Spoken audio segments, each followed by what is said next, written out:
복을 부르는 힐링풍수 제78강을 시작하겠습니다. 이번 시간은 전 시간에 이어 계속해서 집안의 인테리어 소품으로 배치하는 그림 풍수의 영향에 대해 살펴보는 시간입니다. 집안의 장식용으로 실내 분위기에 맞게 걸어두는 그림은 그 집안의 재물운과 깊은 관련이 있다고 했습니다. 집안 사람들의 건강과 성공, 그리고 발전 등을 위해 행운과 복을 부르고 좋은 에너지를 유도하는 그림 풍수의 형태에 대해 다시 한번 살펴보도록 하겠습니다. 좋은 기를 품고 있는 그림을 중심으로 재물과 그림이 상징하는 에너지의 관계, 그림의 종류와 그림에 따른 기능을 살피고 생활의 쓰임새에 맞게 그림을 배치하는 일도 또한 지혜로운 생활의 한 방편으로 바라볼 수 있습니다. 이번 시간에도 다시 한번 정리하는 차원에서 분야별 기운을 불어넣어주는 그림 풍수에 대해 살펴보도록 하겠습니다. 그림 풍수에서는 그림마다 어울리는 그림 풍수가 있습니다.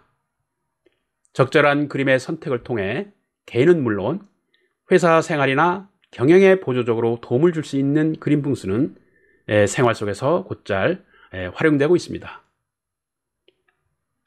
재물과 복을 부르는 그림 풍수, 두 번째로 말씀을 드리겠습니다. 그림 풍수는 정물화, 산수화, 수묵화, 수채화, 서형화, 유채화 등 어떤 장르이든 그림에 관계없이 활용될 수 있습니다. 풍수에서는 기의 흐름을 매우 중시합니다. 모든 만물이 그러하듯이 유형과 무형의 현상세계는 우주 섭리와 오묘한 자연계 이치의 무한한 변화와 흐름이 시시각각 존재한다고 할 수 있습니다.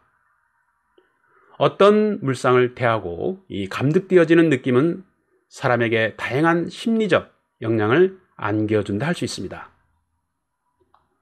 자, 그림 풍수의 목적은 일반 가정의 주택으로부터 아파트, 사무실, 점포 등에 이르기까지 사람이 살거나 활동하는 공간 내부에 상서롭고 이 좋은 의미를 지니고 있는 그림을 배치하여 보다 더 건강하고 행복한 삶을 유지하고 향유하게 하는 데 있다 할 수 있습니다. 대체적으로 개인의 주택이나 업무를 관장하는 사무실에는 취향에 따라서 한두 점의 어떤 상징 있는 그림이 의뢰에 걸려있기 마련입니다.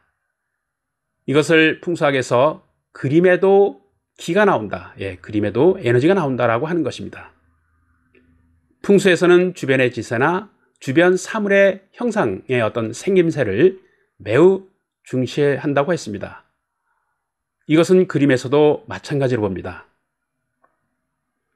아마도 모든 분들이 공통적으로 느끼고 있는 부분이 아닐까 하는 생각을 해봅니다. 왜냐하면 그림의 형태와 종류에 따라 심리적으로 영향을 받는다는 것입니다. 예를 들어 공포감이 드는 무서운 형상의 그림을 걸어 놓았다고 가정한다면 그 그림을 보는 순간 마음이 어떻게 작용하겠습니까? 분명 이 불편하거나 꺼림직한 느낌을 지울 수 없을 겁니다. 심리적 불안에서 오는 불특정한 마음의 병들, 심리적인 위축으로부터 오는 심신의 불균형 등이 오래도록 지속되면 건강에도 좋지 않은 영향을 준다는 것은 현대의학으로도 많은 증명이 되고 있는 사실입니다.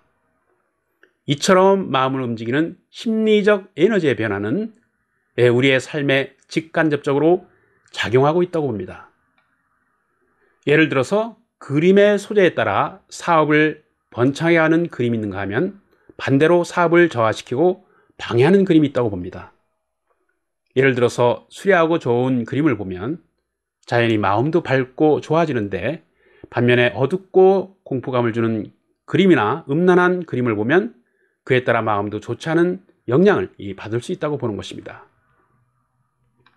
그림 풍수를 이용하여 자녀의 출세운을 도와주는 방법으로 예를 들면 국가고시를 준비하는 자녀들이 있을 경우 어떤 그림이 시험에 합격하는 데 좋은 운과 기운을 보충해 줄 수 있다고 보는 것입니다. 예를 들어 국가고시라든가 어떤 회사 시험에 좋은 운기를 안겨주는 그림은 백로, 즉 해오라기 그림이 좋다고 하는데요. 예를 들어서 연꽃이 있는 연못이라든가 물가에 특히 연잎이 시든 못에 해오라기 한 마리가 서 있거나 하면 더욱더 좋다고 하는 것입니다. 왜냐하면 연잎은 계절로 대개 가을인 10월경에 시든다고 보는데요. 사실 연잎이 시들면 곧바로 열매라고 할 수 있는 연과가 맺히게 되는 것입니다. 즉, 또 백로 한 마리가 서 있으면 한자어로 일로, 즉 한일자의 해오라기 로자가 되는데요. 여기에서 일로와 연과 두 단어를 연결하여 읽으면 일로연과라고 이렇게 발음이 됩니다. 이것을 발음이 같은 한일자의 길로자의 이을연자의 과목과자로 읽으면 그대로 일로연과, 즉 두 번 과거시험을 쳐서 두 번 연속해서 급제한다라는 어떤 이런 의미가 되는 것이죠. 그래서 예전에 과거시험이 지금은 국가고시라고 할 수 있는데요. 이 국가고시에 연속해서 두 번 합격하니까 이 또한 기쁘고 경사가 겹친다는 의미가 되는 것입니다.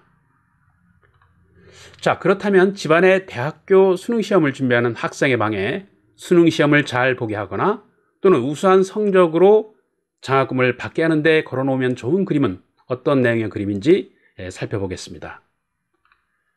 예를 들어 공부하는 자녀를 둔 부모님이라면 좋은 성적으로 자녀가 시험을 잘 보았으면 하는 것이 모두 한결같은 마음이실 거라고 봅니다.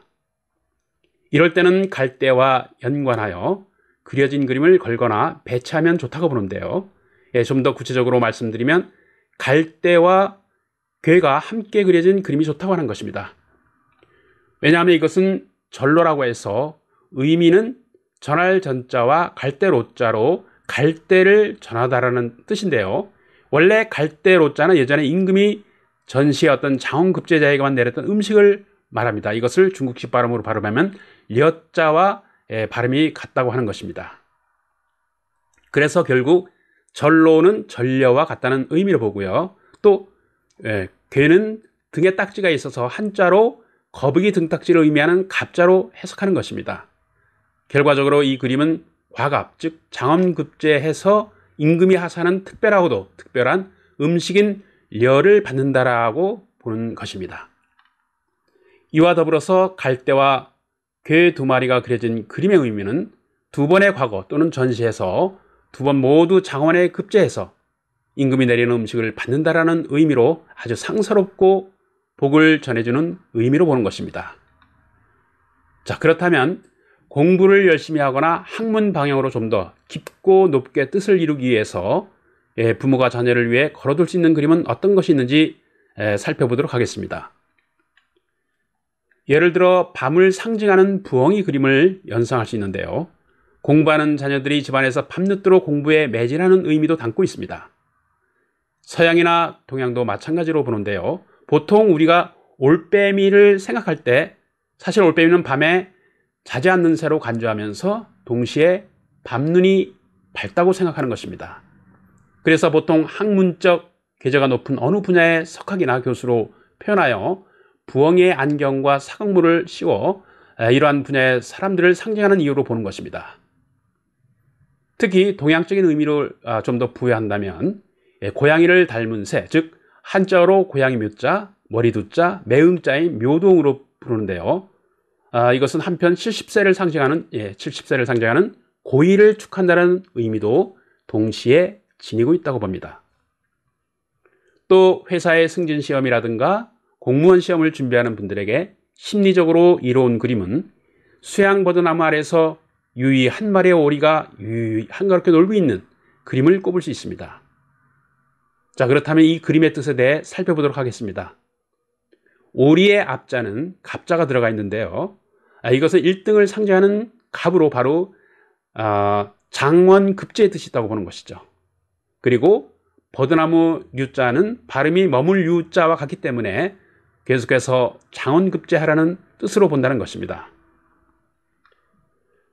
네, 복을 부르는 힐링풍스 제78강은 여기서 마무리하도록 하겠습니다. 소중한 시간 경청해 주셔서 깊은 감사를 드립니다. 저는 제79강에서 다시 뵙도록 하겠습니다. 다음 시간에도 계속하여 그림 풍수와 관련해서 알아보도록 하겠습니다. 강의를 들으시고 공감이 가신다면 좋아요와 알림 표시를 눌러주시고 아직 구독을 안 하신 분들께서는 붉은 구독 버튼을 꼭 눌러주시고 그리고 이미 구독을 하고 계신 분들은 다시 누를 필요는 없습니다. 구독과 좋아요는 좋은 내용을 만들어가는데 아주 큰 힘이 됩니다. 많은 응원 부탁드립니다. 강의에서 자주 뵙도록 하겠습니다. 감사합니다. 늘 건강하시고 행복한 시간 되십시오.